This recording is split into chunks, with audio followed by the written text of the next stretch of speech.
Are you looking for the cheapest way to enjoy a nice OLED display on a retro handheld without breaking the bank and without trash tier performance? Well, let me introduce you to the RG556 by ANBERNIC. Yeah, that thing. So let's get into it.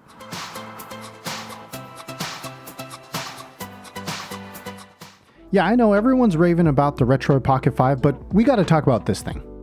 Okay, so after waiting a really long time to get my hands on this, and then finally getting to play with this in person, I think maybe around 5.5 inches is the ideal display size, at least for me, as I level up to needing higher prescription glasses. Yeah, watch me say next video that 6 inches is the ideal display size, but then I'll try to take it on the road, and I've made a huge mistake. But before I regret anything, let me give you a quick overview while I tell you what I also like about this device. Ergonomically, it is very comfortable, and I say this having experienced some extreme hand cramping after like 30 minutes of playing on the Miu A30 and other small handhelds of that form factor. As for inputs, it's also got some pretty smooth and nice feeling triggers, as well as clicky shoulder buttons, which might not be for everyone, while the other buttons are a little mushy, but they are quiet. Now the sticks have this overblown RGB, which I get is not for everyone, but I actually kind of like it. Plus you can turn that off, or it's a little bit more muted on the black model, if that bothers you. But I mean, why would you do that? Then you lose FPS. As for the feel and the size, they do appear to be Joy-Con sticks, pretty much one for one. And as I understand it, they can be replaced if you had an earlier model and didn't get Hall sticks in them, which my understanding is this newer model does come with Hall sticks. Now, an obvious contentious point that I mentioned in my favorite handhelds video is the stick placement.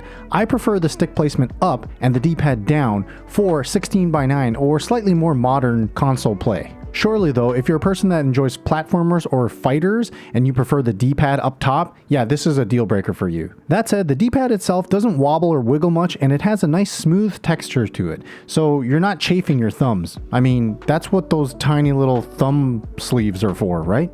No? Just me? Okay.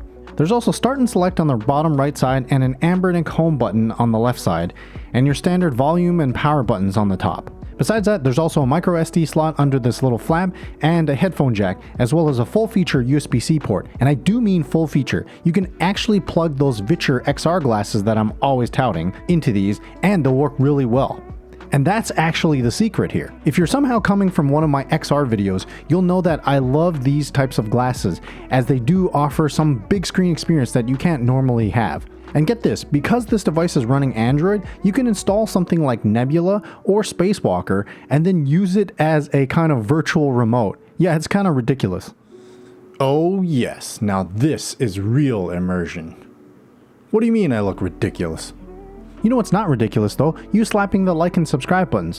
What this also means though is that you can dock this display and have it connect to an external monitor or your TV for some nice couch co-op. Just connect another Bluetooth controller. So rather than tell you all those other specs, I'll just throw them up on the screen and tell you that performance-wise, you should be able to run a good number of PS2 titles, as well as some GameCube titles and maybe even some Wii titles. PSP will be no problem. And you might even be able to play some light Switch titles. We're not supposed to talk about that here though. And now that I've talked about what this thing can do well, it's time to dish on this thing. And there's definitely some things to say about it. Okay, diving right into the cons. The first thing has to be the speakers. It's some kind of downward facing speakers underneath the controls. Yeah, I really don't know what to say about it. I think it's serviceable, but definitely if you are an audiophile, this is going to be a sore point for you.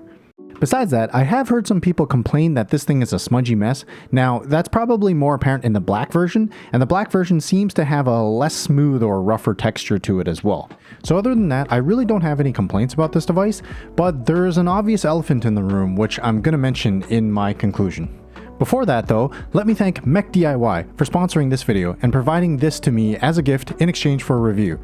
Without them, and without you, this video would not be possible, so do you and me a favor by checking the links in the description, because there's surely a discount code down there for you.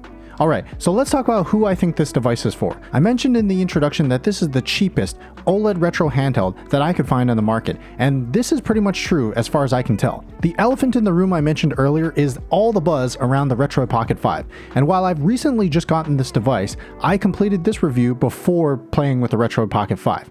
And while upon first glance I do love the Retroid Pocket 5, I would say that this device, just from its price point alone, has a lot of value. As of this video, you can typically find the RG556 under $200, which is not something you can find in the Retroid Pocket 5 or other competitors like the ANBERNIC Pocket Air. Yes, I acknowledge that those devices will give you a higher performance tier, but again, I think the big selling point for this is the beautiful display. In fact, I've just seen some holiday sales which put this ANBERNIC RG556 under $150, and that is insane value. Ultimately, who is the RG556 for? I think it's for the budget conscious. Now, mind you, there are other things, as I mentioned earlier, like the D-pad placement, but you'll have to be subscribed to see that comparison between the RP5 and the 556.